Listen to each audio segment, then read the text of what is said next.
apakah Anies Baswedan cukup mumpuni ya untuk dijadikan figur utama atau tokoh sentral untuk partai politik baru ini, sehingga mampu menggait ya masyarakat atau warga negara Indonesia untuk menjadi anggota partainya.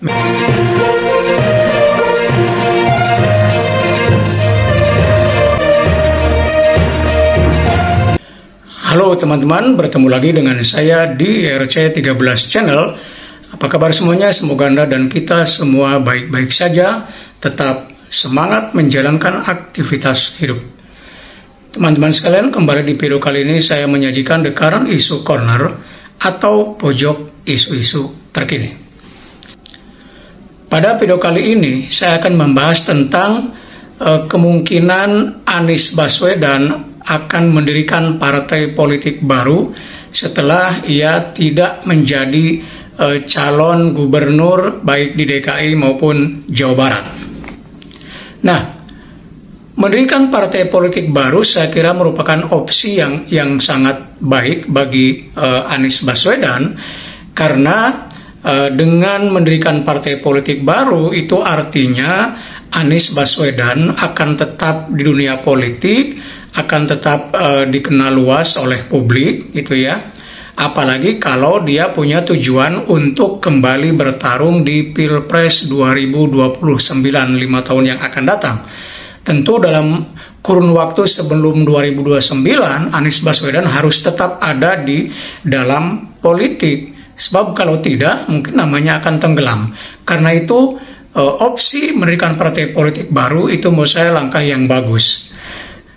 Nah, untuk mendirikan partai politik baru, tentu ada beberapa hal yang perlu diperhatikan. Setidaknya saya ingin mengatakan 4 hal ya, agar partai politik baru itu bisa bersaing dengan partai-partai politik yang sudah ada. Yang pertama adalah party identity, ya, identitas kepartean. Dan ini menjadi distingsi ya bagi partai politik baru terhadap partai-partai politik yang lain. Nah, salah satu problem besar dalam politik Indonesia, khususnya dalam kehidupan kepartean, adalah tidak adanya distingsi atau diferensiasi yang tegas ya antara satu partai politik dengan partai politik yang lain. Kalau kita perhatikan partai-partai politik Indonesia, baik yang ada di parlemen saat ini maupun yang ada di luar parlemen, kalau ditelisik secara lebih mendalam, hampir tidak ada bedanya satu dengan yang lain. Perbedaan hanya pada nama partai, pada logo partai, pada warna logonya, dan hal-hal yang terlihat seperti itu. Sementara kalau kita lihat secara ideologi, platformnya, program kerjanya, hampir tidak ada bedanya. Coba silakan perhatikan antara Golkar, Gerindra, Nasdem, PAN, dan sejenisnya. Apa bedanya? Kita sulit untuk membedakan antara satu partai dengan partai yang lain. Kalau di Amerika jelas perbedaan misalnya antara Partai Republik dengan Partai Demokrat. Di antara sekian perbedaan, misalnya satu perbedaan yang mencolok adalah Partai Republik terkait dengan misalnya terkena dengan sifat konservatif dalam kehidupan keagamaan misalnya. Sementara Partai Demokrat itu dikenal sangat liberal. Maka kalau misalnya bicara tentang satu contoh misalnya tentang aborsi, Republik jelas sangat menolak sebagai partai konservatif. Nah, Demokrat tidak menolak karena memang mengusung kebebasan gitu ya. Ini jelas di antara kedua partai. Belum lagi soal pajak, soal kebijakan imigran dan lain sebagainya. Jadi perbedaannya antara satu partai dengan partai yang lain jelas. Nah, di Indonesia sangat tidak jelas. Karena itu ya, partai politik yang akan didirikan oleh Anies Baswedan itu harus jelas party ID-nya, harus jelas identitas kepartaiannya, ya. Dari mulai nama, sekarang banyak beredar bahwa namanya Perubahan. Apakah nama Perubahan itu cocok atau tidak? Kalau menurut saya sih nama Perubahan itu mungkin akan bersifat temporer ya. Karena misalnya ya partai politik Perubahan itu kemudian terpilih bahkan menjadi penguasa, maka nama Perubahan itu mungkin akan tidak lagi relevan. Maka mungkin ya Anies dan kawan-kawannya ya perlu memikirkan nama yang sifatnya abadi tapi punya identitas yang jelas, punya perbedaan dengan partai-partai yang lain. Ya tentu tugas mereka ya untuk merumuskan apa nama partai. Ya.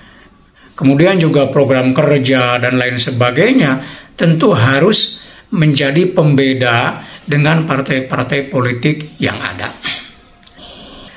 Yang kedua ya adalah ketokohan atau figur.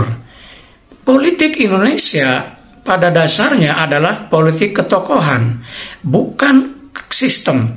Artinya partai politik Indonesia itu masih sangat bergantung kepada seorang tokoh, figur. Ya.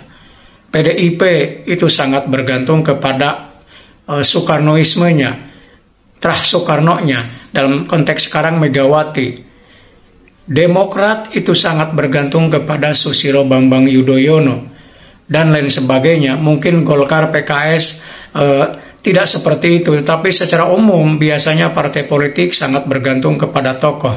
Nah, apakah Anies Baswedan cukup mumpuni ya untuk dijadikan figur utama atau tokoh sentral untuk partai politik baru ini sehingga mampu menggait ya masyarakat atau warga negara Indonesia untuk menjadi anggota partainya, minimal simpatisannya.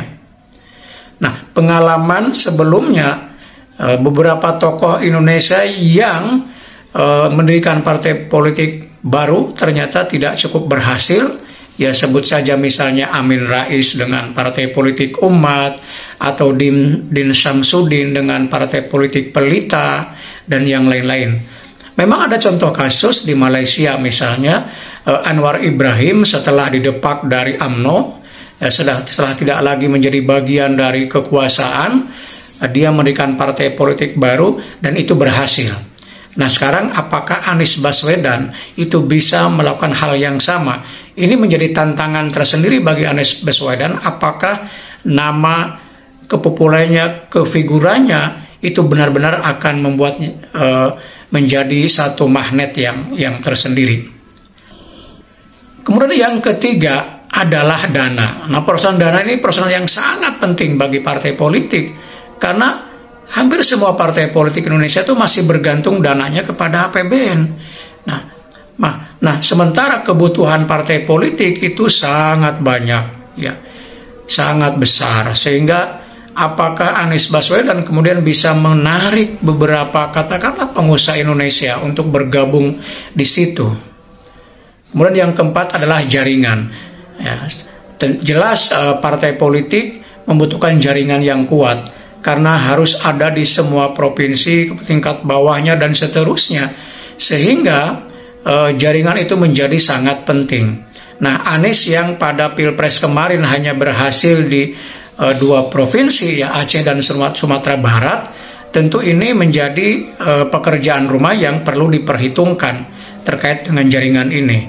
Apakah bisa membuat jaringan yang besar untuk partai politiknya nanti, ya. Nah ini teman-teman 4 hal yang perlu dipertimbangkan ya jika Anies ingin memberikan partai politik baru. Demikian, mudah-mudahan ada manfaatnya. Sampai bertemu kembali di video berikutnya. Tetap semangat.